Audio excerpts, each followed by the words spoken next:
আসসালামু আলাইকুম, সবাই কেমন আছেন? আশা করি সবাই খুব ভালো আছেন। সবাইকে ঈদ মোবারক। আপনাদের সবার ঈদ কেমন কাটলো সবাই জানাবেন কিন্তু। এই ভিডিও ক্লিপটি ছিল ঈদের আগের দিনে।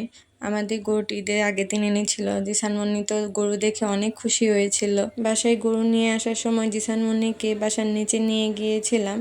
তখন তো জিসানমণি অবাক হয়ে গিয়েছে যে এটা আসলে কি। সে তো তেমন একটা গরু দেখেনি কখনো। সে জীবনে প্রথম গরু দেখেছিল আর জিসানমণির জীবনে প্রথম কুরবানি ঈদ ছিল এটা। জিসানমণি গরু দেখছিল আর গরুকে ধমক দিচ্ছিল। এরপর ঈদের দিন সকাল 8টায় আমি জিসানমণিকে ঘুম থেকে তুলে ফেলেছিলাম।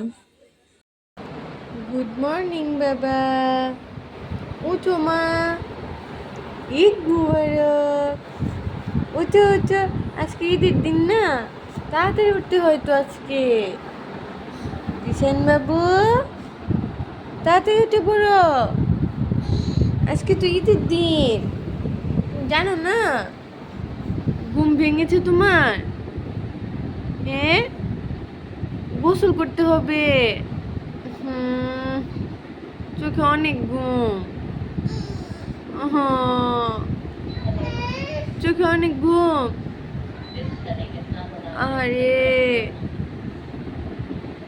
উঠতে হবে না, আজকে ঈদ না, নামাজ পড়তে হবে না? তুমি কুরবানি দেখবে না? বা ও বাবা, ও জিসানমণি ঘুম তো ভাঙছিলই না। আমি তাকে জোর করে উঠিয়ে গোসল করে দিয়েছিলাম। তারপর জিসানমণিকে একটু পাঞ্জাবি পরিয়ে তাকে রেডি করে দিলাম। জিসানবাবু ভাবছিল হয়তো আমরা কোথাও বেড়াতে যাব, তাই তাকে গোসল করে রেডি করে দিয়েছি। জিসানমণিকে রেডি করে দিয়ে আমি চলে গেলাম বাসার নিচে, কারণ আমাদের সবসময় কুরবানি বাসার নিচেই দেওয়া হয়। এই যে গরুকে গ্যারেজ থেকে বের করে নিয়ে আসা হয়েছে, গরুকে বাঁধছিল কুরবানির জন্য। জিসানমণি আসলে কুরবানি বলতে তেমন কিছুই বোঝেনি, কারণ তার সামনেই জবাই হয়েছিল, কিন্তু তার কোনো রিয়েকশন ছিল না। সে চুপ করে আমার কোলে বসেছিল। জিসানমণিকে দেখে জিসানমণির নানা একটু দুষ্টুমি করছিল।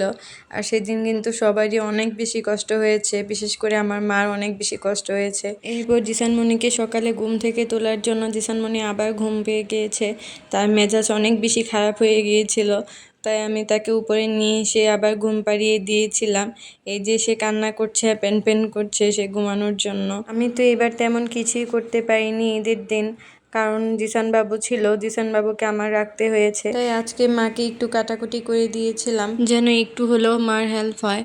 এই তো তারপর জিসানমণির আজকে সন্ধ্যার নাস্তা ছিল স্যুপ। জিসানমণিকে একটু স্যুপ করে দিয়েছিলাম। এই ছিল আমার আর জিসানমণির ঈদ। আপনাদের কার কার ঈদ কেমন কাটলো আমাকে কমেন্ট বক্সে অবশ্যই জানাবেন। আজকে ভিডিওটি এখানেই শেষ করছি। দেখা হবে নতুন একটি ভিডিওতে। আল্লাহ হাফেজ।